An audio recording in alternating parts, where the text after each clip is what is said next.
ನಾಮಕ್ಕೆ ಸ್ತೋತ್ರವಾಗಲಿ. ಈ ಲೆಂಟ್ ಡೇಸಿನ 21ನೇ ದಿನದಲ್ಲಿದ್ದೇವೆ. ಈ ದಿನ ದೇವರು ನಮ್ಮ ಮೇಲೆ ಒಂದು ವಿಶೇಷವಾದಂಥ ಅಭಿಷೇಕವನ್ನು ಇಟ್ಟಿದ್ದಾರೆ. ಯಾವ ಅಭಿಷೇಕವೆಂದರೆ, ದೇವರು ನಮ್ಮನ್ನ ಇವತ್ತು ದಾಸತ್ವದಲ್ಲಿ, ಇವತ್ತು ಸೈತಾನನ ಬಂಧನದಲ್ಲಿರುವಂತಹ ಪ್ರತಿಯೊಂದು ಮಕ್ಕಳನ್ನು ಕೂಡ ಬಿಡಿಸಿಕೊಂಡು ದೇವರ ಮಾರ್ಗದಲ್ಲಿ ನಡೆಸುವಂತ ಅಭಿಷೇಕವನ್ನು ಇಟ್ಟಿದ್ದಾರೆ. ಪ್ರಾರ್ಥನಾ ಅಭಿಷೇಕವನ್ನು ದೇವರು ನಮ್ಮ ಮೇಲೆ ಇಟ್ಟಿದ್ದಾರೆ.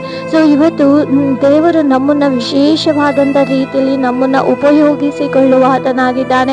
ನಾವು ಸತ್ಯವೇದದಲ್ಲಿ ನಾವು ನೋಡಿಕೊಳ್ಳಬಹುದು, ಸೌಲನು ಇಸ್ರಾಯೇಲಿನ ಮೊದಲನೇ ಅರಸನಾಗಿದ್ದಾನೆ.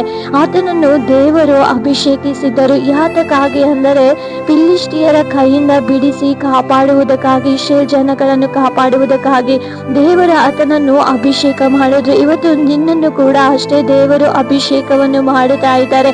ಯಾತಕ್ಕಾಗಿ ಅಂದರೆ, ಸೈತನ ಕಟ್ಟುಗಳಿಂದ ಕಟ್ಟಲ್ಪಟ್ಟಂತವ ಒಬ್ಬೊಬ್ಬರನ್ನು ಕೂಡ ಇವತ್ತು ನೀನು ಸೈತನನ ಕೈಯಿಂದ ಬಿಡಿಸುವಂತಕ್ಕಾಗಿ ದೇವರು ನಿನ್ನನ್ನು ಅಭಿಷೇಕಿಸುತ್ತಾ ಇದ್ದಾರೆ.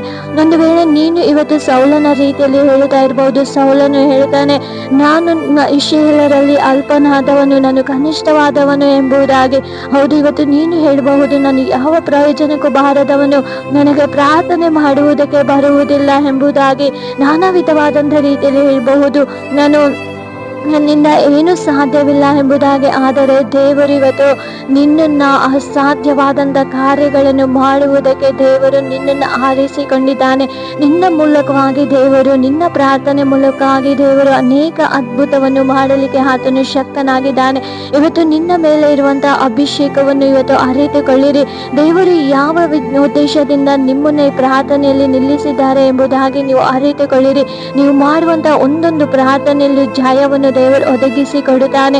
ಸೈತಾನನ ಎಲ್ಲ ಕುತಂತ್ರಗಳನ್ನು ದೇವರು ಮುರಿದು ಹಾಕಿ ಅನೇಕ ಜನಗಳನ್ನು ಕ್ರಿಸ್ತನ ಮಾರ್ಗದಲ್ಲಿ ನಡೆಸುವಂತ ಒಂದು ಪ್ರಾರ್ಥನಾ ವೀರನಾಗಿ ದೇವರು ನಿಮ್ಮನ್ನ ಆರಿಸಿಕೊಂಡು ಈ ದಿನ ಉಪಯೋಗಿಸಲಿಕ್ಕೆ ಆತನು ಇಷ್ಟಪಡುವಾತನಾಗಿದ್ದಾನೆ. ಈ ದಿನ ನೀವು ದೇವರಿಗೆ ಒಪ್ಪಿಸಿಕೊಡುತ್ತೀರಾ?